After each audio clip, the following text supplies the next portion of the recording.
Thank you, Okay, Matt. thank you very much. So as you might kind of detect from the introduction, what I want to talk about really here today relates to my background in fan studies. So I want to think a bit about how the Television Museum might engage with fan cultures and fan communities. Now, there are ways in which one could theorise and think about fans as types of citizen curators, but what I want to suggest is that actually fandom doesn't quite fit in certain ways the notion of the citizen curator, because when we think of citizen curators, I think there's a notion of every citizen being equal and representing the citizenry in a sort of egalitarian way, whereas in actual fact fandom, as I'll talk a bit more about later, is marked by forms of hierarchy. So although fans may be a type of citizen curator, you might say not all of that fan curating is going to be equal. Some fans will have more status, more symbolic power, greater levels of expertise. So one question I want to touch on is where in the fan hierarchy might the Television Museum engage? Is it really about co-opting super fans, or is it about trying to kind of draw on a different form of collective intelligence that might be marked by, as it were, more ordinary fandom and its memories and its experiences? So I want to kind of, we were asked to kind of think about possibilities, problems and provocations in a fairly kind of alliterative way. So in the three kind of broad areas that I want to touch on in my short talk today, I'm going to try to focus on a number of possibilities, problems and provocations. And I'm also kind of hooking each of those to a particular academic, theorised concept, which I've got up there. So I want to talk a bit, first of all, around a notion that was introduced some time ago that suggests that media fandom displays a type of curatorial consumption. So one might say it's curating as a kind of metaphor there, but there's some notion that fans already kind of pre the agency of the museum and pre the kind of re-narrating of the museum, whether that is linear or how that would work, that out there in popular culture there are already groups and communities whose expertise might be a kind of popular expertise, but they're already curating in a form. So I want to touch on that. Then I'm going to talk a little bit about my second concept, which I think is a very fruitful one, the notion of banal commemoration. That sometimes we think about nostalgia and popular memory as being linked to kind of key anniversaries or commemorative moments, which give a kind of narrative form to nostalgia or to memories. But I want to suggest, by drawing on work in memory studies, that fans are kind of commemorating the past TV that they love almost all the time on a sort of an ongoing everyday basis. And so how might the museum and how might curating TV's past engage with that constant, almost ongoing commemoration? And then finally I'll touch on the notion of collective memory, which I think relates quite well to what Ian was saying in terms of, is there a danger of the museum confirming the consciousness and the almost standard cultural memories of visitors, or might those almost standardised memories be challenged in a way? So that's what I want to kind of work through. Now I've deliberately kind of suggested that the museum might poach, I've used this kind of term, might poach from fandom's already ongoing curatorial consumption, and I've wanted to very deliberately use the word poaching because that's a term that has had historical currency in fan studies. Some of you may know and some of you won't. The kind of foundational academic text was in 1992. It was published by an American scholar called Henry Jenkins, and it's called Textual Poachers. And it suggests that fans selectively poach, almost steal illicitly, meanings from media texts, that they rewrite those texts creatively. But of course they don't have ownership, they don't have intellectual property rights, they don't have ownership over the media, popular cultural material that they are reworking and creatively retooling or engaging with. So I want to kind of use a term that's normally been used to think about fans' relationship to popular culture and kind of repurpose that, if you like, and appropriate that, and suggest that the museums might poach from fandom's expertise in certain ways, again selectively, and fandom would feel a moral ownership over its expertise and the objects that it has archived and collected, and the museum might kind of borrow in particular ways from that in terms of opening up new possibilities.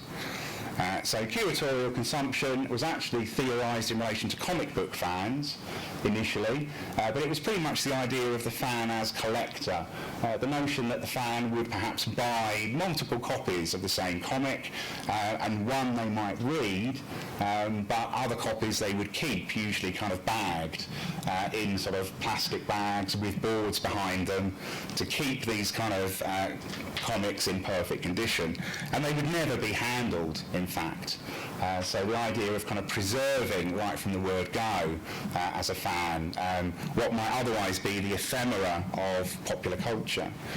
So fan cultures historically have been marked by what I've called in my earlier work a kind of textual, to the media text, a kind of textual conservationism.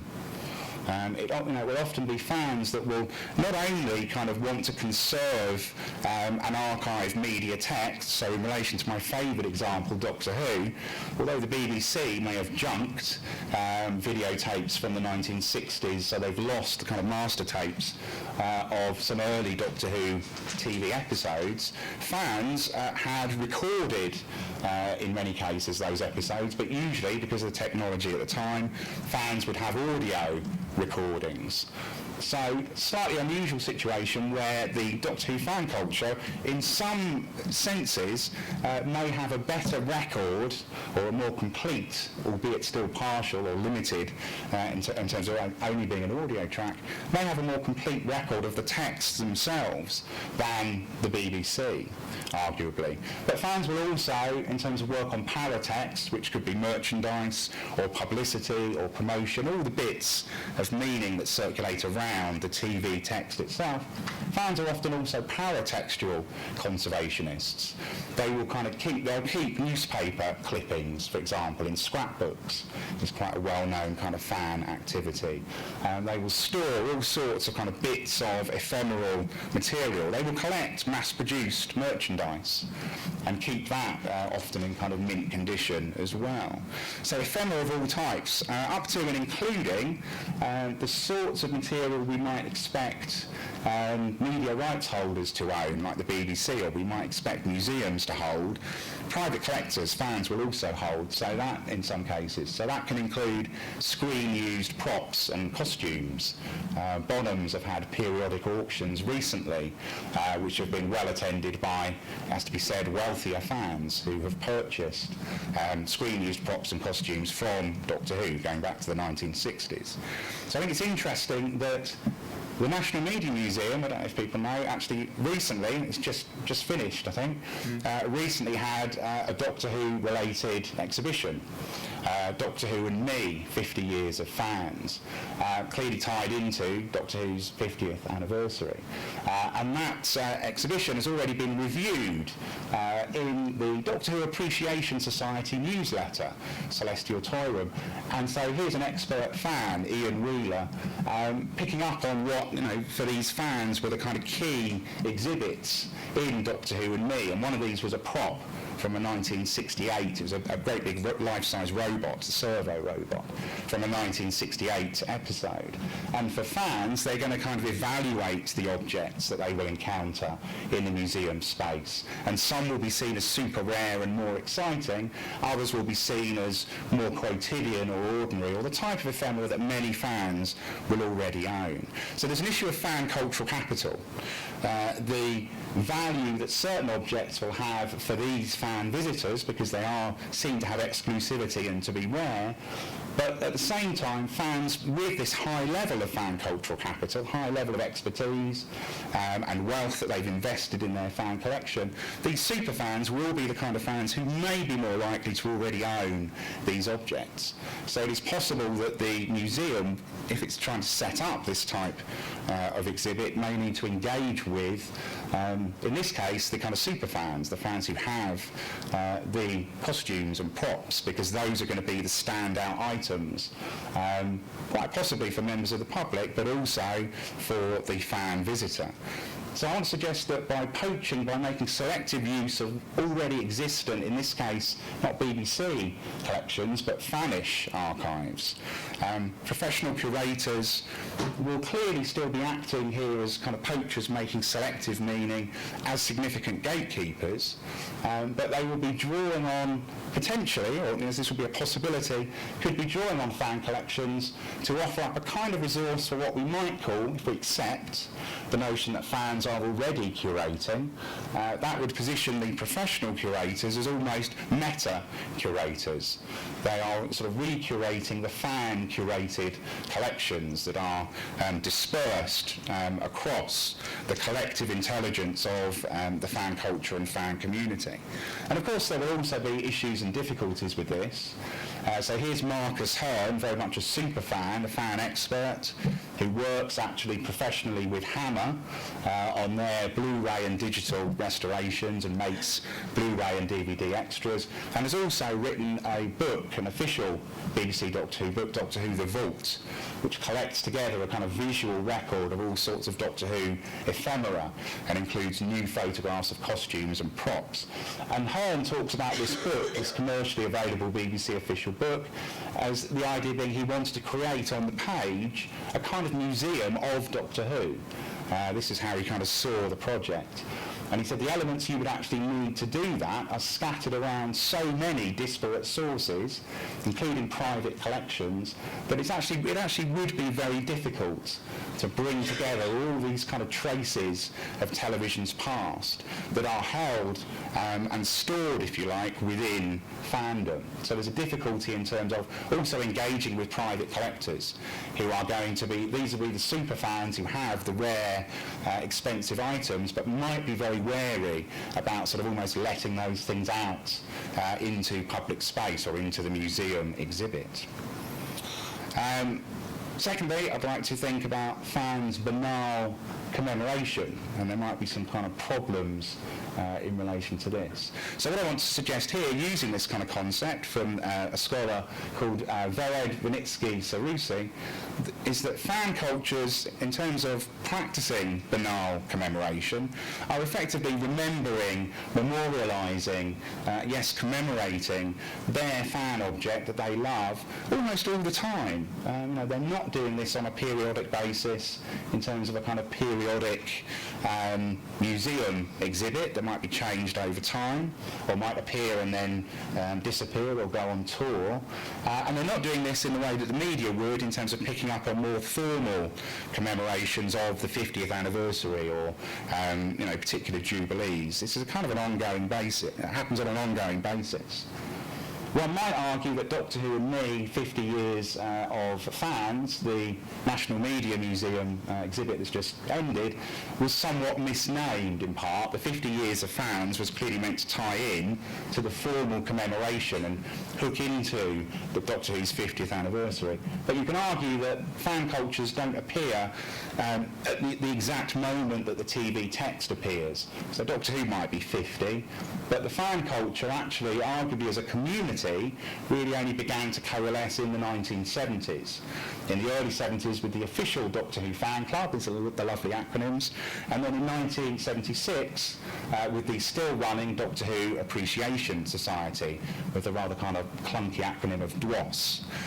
So the fan community and the fan culture in terms of its self-consciousness really formed through the 1970s, and it's generated vast amounts of this banal commemoration. Fan reviews over time, initially kind of printed in paper fanzines, now in the connected age, huge amounts of kind of blogging material and online reviews, some of which I contribute to on Doctor Who News, but just huge amounts of this material. So one of the problems is how on earth can this vast amount of content, you know, the biggest of big data in a way, how could this really be recovered and represented? Or in terms of the museum display, there might be a drive to visualise this, because you can't just have a display that would work, that would be reams of text. So how would you, for example, represent fan fiction? You wouldn't probably have just reams and reams of typed material. You probably would want a selection of fanzine covers to give a flavour of the technologies and the aesthetics, but then you're not really getting access to or displaying to visitors the types of narratives and the subgenres and the detail of the fan textual productivity. So how could you visualise that? Also, in terms of banal commemoration, ongoing fan activity, some of this fan activity has been lost already. So we don't need to go, there's a question here about we don't need to go back to the 1960s and lost Doctor Who videotapes to reflect on problems of absence. Something as recent as what I've called Doctor Who's Rivergate from 2011, the character of River Song, played by Alex Kingston in Doctor Who. This was a huge narrative puzzle. And fans actually discovered the identity, the true identity of River Song long before this was revealed to the public in the broadcast episode. And this information was uncovered by a fan group who call themselves the Silver Cloak, poaching meanings from Doctor Who's text. And fans found this out by literally kind of hanging around filming and standing on the other side of a garden fence while in private space key dialogue was being filmed in somebody's back garden in Penarth. So this information existed online, and there was, this absolutely aggravated the showrunner Stephen Moffat, who went public attacking fans. So it was kind of showrunner attacks fans kind of debacle. But this event, a kind of key event in terms of fans' engagement with Doctor Who, which had a significant meaning for fans and indicated their agency, is already disappearing. Traces of that are already disappearing online. The video footage, the grainy, awkward video footage that was snatched of the key dialogue has been taken down in many cases. There isn't much of a kind of Google record of this, and it's already dropped out of narratives that have been published by fan historians like Stephen James Walker and professional academic cultural historians like James Chapman, both of whom published books covering this recent era of Doctor Who last year, and neither of those books actually touched on that incident. So fans' kind of banal commemoration, the way in which they engage on an ongoing, almost 24/7 basis with the narratives and the contents of popular culture, even material that's quite recent can already be lost, partly perhaps down to Web 2.0 transients, that these things we think we're going to have a record of, but they're already disappearing, and professional academics and fan historians aren't necessarily picking up on them. But also I think these things are disappearing because of a tension between official versus popular knowledge. And so this will get us into the issue of what consciousness might the museum be confirming or reaffirming. The fans kind of elicit discovery of information they were not meant to know. The TV industry and the producers didn't want people to find this out ahead of time. It was a massive spoiler. It's a kind of unofficial popular knowledge that's almost been erased from the official record. And even when Stephen Moffat attacked fans publicly in a radio interview, of course he didn't refer to this, because he's not going to do an interview as a showrunner and say, I'm really annoyed with fans, because if you look online now you'll discover the huge story revelation that I don't want you to know. He was never going to publicise that, so instead he attacked fans in a more cloaked kind of general way. And then lastly, I want to just think about fans' collective memory briefly. So as Jo Garde-Hansen has argued in her work on media and memory, there may be room for notions of collective and personal memory in audience research of fan behaviour. There's been lots of work on fan productivity and creativity, but slightly less perhaps on fans' collective and personal memory. So one of the kind of provocations here might be, how can curating television's past draw on critical analyses of fans' memories and fan memories? That is, in terms of not perhaps wanting to just reconfirm pre-existent consciousness, it might be useful to actually assess critically what has become installed almost over time as collective memory, and how the museum might engage with that, but also perhaps critique that or challenge that or complicate it.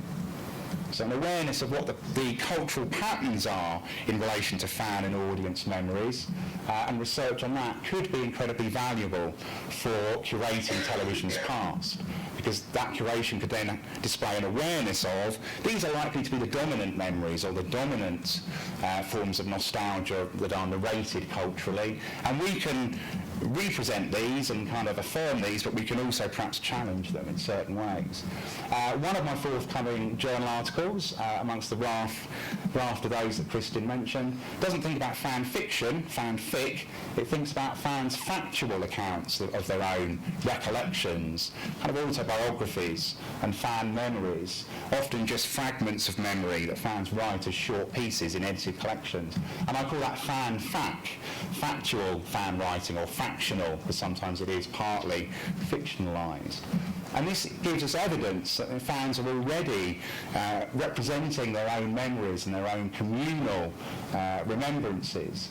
And these collective fan memories tend to draw on certain tropes. So for Doctor Who fans, it's the memory cheats, which is a kind of quote from something a producer said, that you remember Doctor Who that you loved as a child, but you kind of misremember it in certain ways because you're reflecting back on how you engage with it as a terrified youngster or as a young child that was inspired by the TV text. There's also, and some of us will know this, the notion of hiding behind the sofa is very much a kind of collective popular memory in relation to Doctor Who. But in terms of fans' personal memories, which also display narrative structures, like saying, oh, my first memory was remembering Doctor Who, or I can't trust my memories, it's almost as if they're prosthetic, added in later, because fans aren't sure if they're really remembering, or if they're remembering other fan literature they've read, or if they're really remembering shows that they rewatched later on. And there's also the pattern of personal memory deliberately resisting or modifying collective memory. So fans will often start their personal memories by saying, well, I didn't hide behind the sofa, or our sofa was against the wall, so how could I? Or I hid behind a cushion, but not a sofa, I want you to know. So there's this kind of notion of actually deliberately qualifying. They're self-reflexively aware of the collective memory. So the issue there might be, or the provocation there might be, should the TV museum that's curating television's past merely affirm collective memory? Should it draw on, if it draws on collective memory, great. Those are likely to be memories that casual visitors, or many visitors, will recognise. Visitors will recognise themselves. But at the same time, a certain narrative is therefore simply being reproduced rather than being critiqued or engaged with in more creative ways. Equally, Mark Duffett, in Understanding Fandom, a book published last year, talks about the rise of what he terms imagined memory, which sounds rather sinister. But imagined memory is the idea that fans will vicariously almost wish they had certain memories of events they were unable to participate in. So this could be for popular music fans wishing they had a memory of seeing the Beatles play at the Cavern Club, but actually they weren't born and they could never be there. So it's kind of mediated collective memory that fans kind of want to engage with, and kind of it's desired. Fans almost wish that they could have had those memories. And we can argue that there's a rise in that in relation to things like Twitter set reporting hashtags and Storify archives, where fans who are lucky enough to watch filming in Cardiff or London of Doctor Who or Sherlock use social media to disseminate that, and other fans consume that vicariously in a range of ways. So the rise of imagined memory, I wish I'd been there, I wish I'd had that experience, I wish I had that memory and it was actually mine, personal rather than collective. So the issue there could be that these new mediatised rituals of fan, citizen, curators, these could also be targeted, if you like, and reproduced in terms of curating TV's past, because these are desired memories, they're desired events. They're not actually personally felt nostalgia, but they have a lure or an attraction to fans. So I just want to kind of leave some questions up. I've overrun by a few minutes. I want to leave just some questions up to think about and maybe to take forward. When curating British television, which has this kind of pre-existent fan culture, going back to at least the 70s for Doctor Who, should or could fans with high fan cultural capital, the super fans, should their expertise and their collections of rarities be co-opted? Or what about engaging also with more ordinary or rank and file fandom? How might we assess, both practically, professionally, and theoretically, if you like, more conceptually, how might we assess the choices that are made by meta-curation, by re-curating the fans' curatorial consumption, potentially? How might the sheer volume of fans' textual productivity ever be meaningfully tackled or visualised? And if it's an impossible task, then again, you're thrown back on the question of what choices does the professional curator actually make? And should curating TV's past mean restoring popular knowledges, fans' kind of resistant, rebellious, illicit knowledges, against official knowledge? Or is one somehow duty-bound to represent memories and nostalgias that will resonate with the brand and the brand values, and not upset the kind of intellectual property rights holders and so on? Also, of course, what if social media traces and other traces are highly transient and knowledges may only be held by certain fans as subsections of the fan culture? And then lastly, what I touched on, to what extent do collective memory and imagined memory actually offer marketable museum meanings? If you want your display to make sense to casual visitors, it's likely you might be driven towards reaffirming collective memory and the behind-the-sofa narrative. And if you want to appeal to fans, you might be likely to be driven towards imagined memories, because these are the moments in the history of popular television that the fans have an imaginative engagement with and wish they were there for, even if they weren't. And I'll finish there. Thank you very much.